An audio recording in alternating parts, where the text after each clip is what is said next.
एक जगह जो कभी शानदार लग्जरी, ग्लैमर और टूरिज्म का हब हुआ करती थी, लेकिन आज एक भूतिया शहर बन चुकी है। ये कहानी है सिप्रस के विरोसा की, एक ऐसा शहर जो रातों रात वीरान हो गया, जिसकी खूबसूरत इमारतें अपने अंदर कई कहानियां छुपाए हुए हैं। तो जानते हैं कि क्या हुआ था विरोसा को, क्यों ये इतना मिस्टीरियस है और क्यों अब तक इसे वापस नहीं बनाया गया।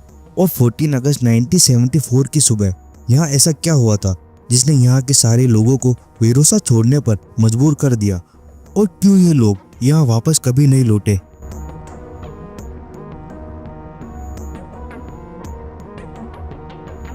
सिप्रस ग्रीस, टर्की और इजराइल जैसे देशों के बीच मौजूद एक छोटा सा आइलैंड है।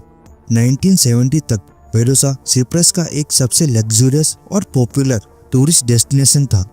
ये जगह दुनिया भर के सेलिब्रिटीज के लिए एक फेवरेट वेकेशन स्पॉट थी।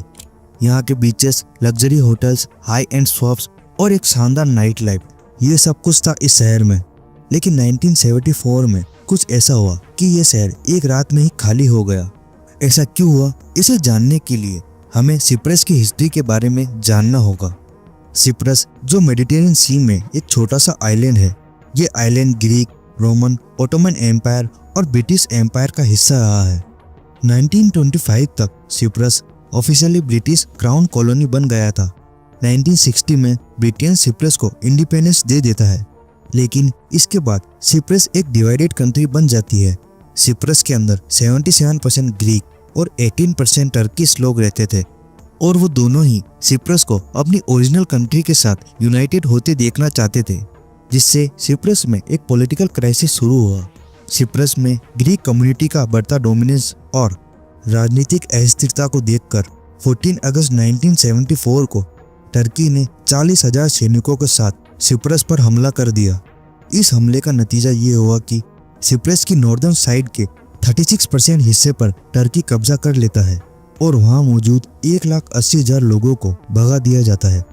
ये आक्रमण एक काउंटर ऑपरेशन था जो ग्रीक समर्थकों से टर्किश लोगों को प्रोटेक्ट करने के लिए किया गया था, लेकिन इसका सबसे बड़ा इम्पैक्ट विरोसा पर पड़ा। विरोसा जो ग्रीक कम्युनिटी का एरिया था, वहां से उन लोगों को भागना पड़ा और टर्किश आर्मी ने इस शहर को एक रेस्ट्रिक्टेड मिलिट्री जोन घोषित कर दिया, जिससे वहां रहने वाले लोगों को अपना घर, बिजनेस और अपना सारा सामान वहीं छोड़ना पड़ा। मानो समय वहां रुक सा गया और हर चीज वही की वही थम गई। लोगों ने सोचा कि ये कॉन्फ्लिक्ट जल्दी ही खत्म हो जाएगा, लेकिन ऐसा नहीं हुआ। अब इससे पहले कि ग्रीस इसके खिलाफ कोई बड़ा एक्शन ले पाता, इंटरनेशनल प्रेशर के चलते युद्ध को वहीं पर रोक दिया जाता है और टर्की की कब्जा की हुई टेरिटरी को पीसफुल टॉक से वापस लेने की बात कही जाती है।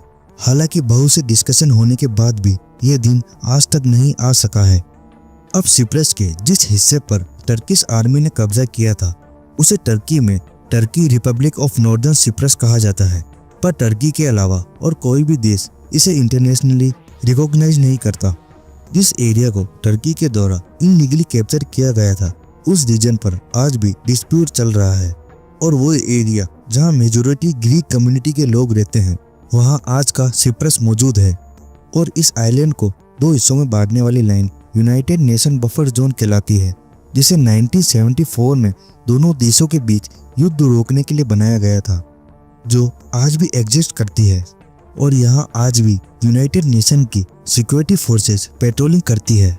आज 50 साल बाद भी विरोसा शहर की स्थिति वैसी ही बनी हुई है। ये सब इतना अचानक हुआ था कि लोग अपने कपड़े, फर्नीचर और यहाँ तक कि अपनी कारें भी छोड़कर चले गए। आज भी यहाँ आपको 1970s की जंग खाई हुई धूल से भरी कारें दिख जाएंगी। इतने वक्त तक खाली रहने की वजह से नेचर ने यहाँ अपना काम शुरू कर दिया।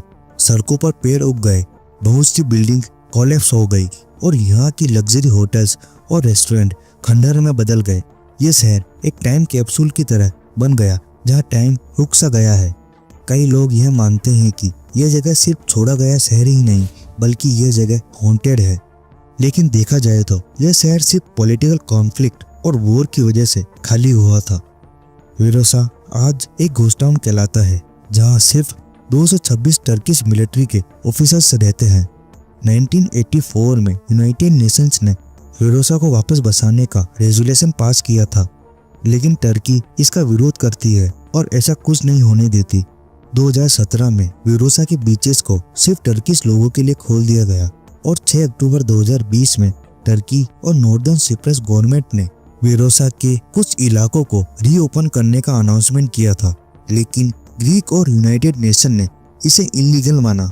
वेरोसा की कहानी सिर्फ पॉलिटिक्स और वॉर की ही नहीं, ये उन 40,000 लोगों की कहानी है जो अपने घर, सपने और जिंदगी यहाँ छोड़कर चले गए। उनमें से कई लोग आज भी अपने घर वापस आने की उम्मीद रखते हैं। वेरोसा उनके लिए एक जगह ही नहीं बल्कि एक सपना है जो पूरा नहीं हो सका। वेरोसा का फ्यूचर अभी भी अनसर्टेन है। क्या इसे वापस रीबिल्ड किया जाएगा या ये एक गोस्ट टाउन की तरह ही रह जाएगा? इस शहर की कहानी हमें ये याद दिलाती है कि कॉन्फ्लिक्ट और वॉर का असली इम्पैक्ट क्या होता है। ये सिर्फ पॉलिटिक्स या बॉर्डर की बात नहीं, बल्कि लोगों की जिंदगियां, उनके सपने और उनके फ्यूचर पर भी इसका प्रभाव पड़ता है। तो दोस्तों, ये थी वेरोसा की कहानी। एक शहर जो एक टाइम पर ग्लैमर और लग्जरी का सिंबल था, लेकिन आज एक गोस्ट टाउन बन चुका है। Thanks for watching.